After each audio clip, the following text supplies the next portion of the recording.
Hello guys, തൊഴിലാളി ടോക്സിലേക്ക് സ്വാഗതം. അപ്പോൾ ഒരു പുതിയ വീഡിയോ ഇടാമെന്ന് വിചാരിച്ച് പേരക്കനെ കുറിച്ചിട്ടാണ് കേട്ടോ. അപ്പോൾ ഇതിപ്പോൾ അങ്ങനെ പേരക്കിടാൻ കാരണം അത് വീട്ടിലുണ്ടായതാണ്. ആയിരിക്കണം വലിയ പേരക്ക 1/2 കിലോയിലും മേലുണ്ട്. പിന്നെ അതിൻ്റെ അടുത്തായിട്ടൊന്ന് വെച്ചിട്ടുണ്ട്. അത് രണ്ടും ഒരു സഞ്ചിയിലായിരുന്നു. പ്ലാസ്റ്റിക്കിൻ്റെ കവർ ഇട്ടിട്ടാണ് ഞങ്ങളിത് വെക്കുന്നത്. കാരണം വെച്ചാലേ ഇത് ഒരുപാട് കേട് വരുന്നുണ്ട്. ഒരു വെള്ളീച്ച, പിന്നെ ഇലച്ചുരുട്ടി, പിന്നെ ഒരു കറുത്ത തരം ഉറുമ്പ്, അങ്ങനെ ഒരുപാട് ഈ മറ്റേ കീടങ്ങൾ ഇതിൽ കയറി വസിക്കുകയാണ്. അപ്പോൾ എന്ത് ചെയ്ത്, പിന്നെ നമ്മുടെ പക്ഷികൾ, അപ്പോൾ ഒരു ഭാഗം ഒഴിവാക്കിയിട്ട് കുറച്ചൊക്കെ കവർ കെട്ടിയിട്ട് നിർത്തി. അപ്പോൾ കവർ കെട്ടി നിർത്തിയതിൽ ഇത് 2 പേരൊക്കെ ഉണ്ടായിരുന്നു. എന്നാൽ കേട് വന്നതിന് ഏറ്റവും വലുത്. അപ്പോൾ ഇവിടെ തൂക്കി നോക്കിയപ്പോൾ 550 ഗ്രാം ഉണ്ടാവും വലുത്.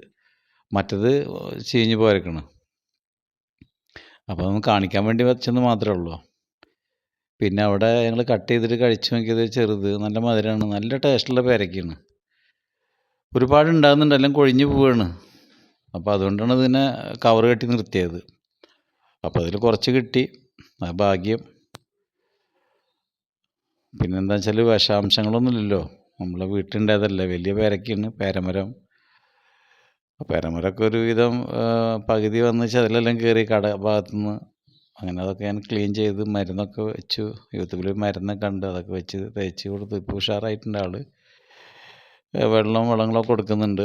ഇപ്പോഴും നിറച്ച് കായ്ച്ചിട്ടുണ്ട്. അടുത്ത വീഡിയോയിൽ അത് വിടാം. പേരമരം മൊത്തം വീഡിയോ ഫോട്ടോസ് എടുത്തിട്ട് വിട്ടു തരാം. ഇപ്പം ഇത്ര മതി. അപ്പോൾ നിങ്ങളുടെ അഭിപ്രായം അറിയിക്കുക. അപ്പോൾ നമുക്കൊരു വിശ്വസിച്ച് സന്തോഷമുള്ളത് നമുക്കിത് കഴിച്ചുകൂടാ. കാരണം നമ്മളെ വീട്ടിലുണ്ടായതല്ലേ, വീട്ടിലെ പേരമരം. പിന്നെ 2 പേരമരം വേറെ ഉണ്ട്. അത് നമ്മൾ 3 കൊല്ലത്തിനുള്ളിൽ കായ്ക്കുന്നുണ്ട് വാങ്ങിച്ചാണ്. അത് ഒന്ന് കായ്ച്ച് ഉണ്ട്. ഇപ്പോൾ ഒരു 3 പേരൊക്കെ നിൽക്കുന്നുണ്ട് ടൈമിൽ. ഇതാണ് കീടങ്ങളുടെ ശല്യമാണ്. അപ്പം പിന്നെ നമുക്കാണെന്ന് വെച്ചാൽ ഈ ഇംഗ്ലീഷ് മരുന്നുകളൊന്നും മേടിച്ച് അടിച്ച് കഴിഞ്ഞാൽ പിന്നെ അതിൽ കാര്യമില്ലല്ലോ. അപ്പോൾ ജൈവവളം അതുപോലെ തന്നെ അതിൻ്റെ കീടനാശിനിയൊക്കെ വാങ്ങിയിട്ട് അടിക്കുന്നത് പെട്ടെന്നൊന്നും പോവില്ല. എന്നാലും ഇങ്ങനെ അടിച്ചു വരുന്നുണ്ട്, കുറഞ്ഞു വരുന്നുണ്ട്. അപ്പോൾ ഒരു സൈസ് പ്രാണികളല്ലേ, ഒരുപാട് പ്രാണികളുണ്ട്. മനുഷ്യനേക്കാളും കൂടുതൽ ഇപ്പോൾ പ്രാണികളെന്ന് അനുമാനിക്കണം. അത്രയധികം കീടനാശിനികളാണുള്ളത്. അപ്പോൾ അതൊക്കെ തന്നെ ചെയ്തിട്ട് മുന്നോട്ട് പോകുന്നുണ്ട്. അപ്പോൾ നിങ്ങൾക്ക് നമ്മളെല്ലാ വീഡിയോ വിടുമ്പോഴും നമ്മളായിട്ടുള്ള വീട്ടിലുണ്ടാകുന്ന സാധനങ്ങളൊക്കെ നിങ്ങൾക്ക് കാണിച്ചു തരണ്ടേ. വെറും ഫുഡ് മാത്രം കാണിച്ചു തന്നാൽ പോരല്ല. അപ്പോൾ നിങ്ങളുടെ അഭിപ്രായങ്ങൾ എന്തായാലും അറിയിക്കണം. അപ്പോൾ ഇനി ഫുള്ള് പേരമരവും പിന്നെ അതിൽ ഇത് പ്ലാസ്റ്റിക്കിൻ്റെ കവർ കെട്ടി നിർത്തിയതൊക്കെ എടുത്തിട്ട് വിടാം, വീഡിയോ നെക്സ്റ്റ് വീഡിയോ വിടാം. അപ്പോൾ ഇത്ര മാത്രം നിങ്ങൾ കാണുക. അപ്പോൾ സബ്സ്ക്രൈബ് ചെയ്യുക, ലൈക്ക് ചെയ്യുക, നിങ്ങളുടെ അഭിപ്രായങ്ങൾ അറിയിക്കുക. പിന്നെ നമ്മൾ പുതിയ ചാനലാണല്ലോ, പിന്നെ പല തെറ്റുകുറ്റങ്ങളൊക്കെ ഉണ്ടാവും, അതൊക്കെ നിങ്ങൾ ക്ഷമിക്കുക. നമ്മൾ ഇവിടുന്ന് വീഡിയോസ് ചിലപ്പോൾ ക്ലിയർ ഉണ്ടായിരിക്കില്ല, പക്ഷെ തുടക്കമാണ്. ഇനിയൊക്കെ നന്നായി വരും, നിങ്ങളുടെ പ്രോത്സാഹനം.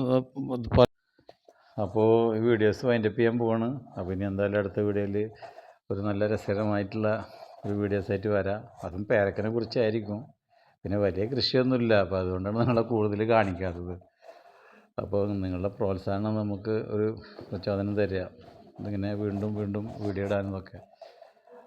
അപ്പോൾ നിങ്ങൾ എന്തായാലും സബ്സ്ക്രൈബ് ചെയ്യുക, ലൈക്ക് ചെയ്യുക, കമൻറ്റ് ബോക്സിൽ നിങ്ങളുടെ അഭിപ്രായങ്ങൾ അറിയിക്കുക.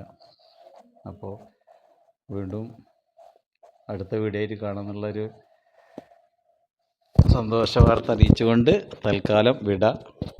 ഓക്കെ, മറക്കരുതിട്ടാണ് നിങ്ങൾ ലൈക്ക് ചെയ്യാനും സബ്സ്ക്രൈബ് ചെയ്യാനും ഇതന്നെ പറഞ്ഞുകൊണ്ടിരിക്കുന്നത്. ഓക്കെ, അപ്പോൾ ക്ഷമിക്കുക, എന്തെങ്കിലും തെറ്റുണ്ടെങ്കിൽ ക്ഷമിക്കുക. നിങ്ങളുടെ അഭിപ്രായങ്ങൾ അറിയിച്ചാലേ നമുക്ക് പിന്നെ ചെയ്യാൻ പറ്റുള്ളൂ. എന്താ അഭിപ്രായങ്ങളും അറിയിക്കുക. അപ്പോൾ നമ്മളതിന് അത് കേട്ട് അതിനതിൽ ആ അഭിപ്രായങ്ങൾ നമ്മൾ എടുക്കും. ആ അഭിപ്രായം എടുത്തിട്ട് മറ്റുള്ള കാര്യങ്ങൾ പിന്നെ തീരുമാനിക്കും. Okay, by.